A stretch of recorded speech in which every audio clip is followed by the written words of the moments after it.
One of the biggest questions I get is the concept of maintenance. I am an expert at maintenance because maintenance means it's all about the balance and it's all about knowing yourself, loving yourself, accepting yourself and what you need, and then balancing out so your weight is always managed. It's all about the mindset based off the strategy that you learned how to lose weight in the first place with.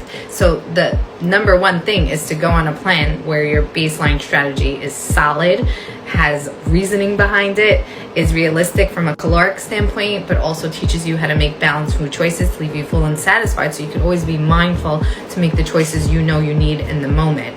From there, you learn your range. You go a little bit up, a little bit down. About a 3 to 4 pound range is normal for maintenance. Maintenance does not mean being exactly the same number. It means learning yourself and being able to understand that your baseline and your regular is solid and healthful and balanced. And then, or something right in front of you, you learn your limits, you learn your range, you learn when to give yourself a little bit and when to pull yourself back. And that's exactly what maintenance is. It's all based on you, what you learned, what you know about yourself, and you learn the balance based on testing yourself here.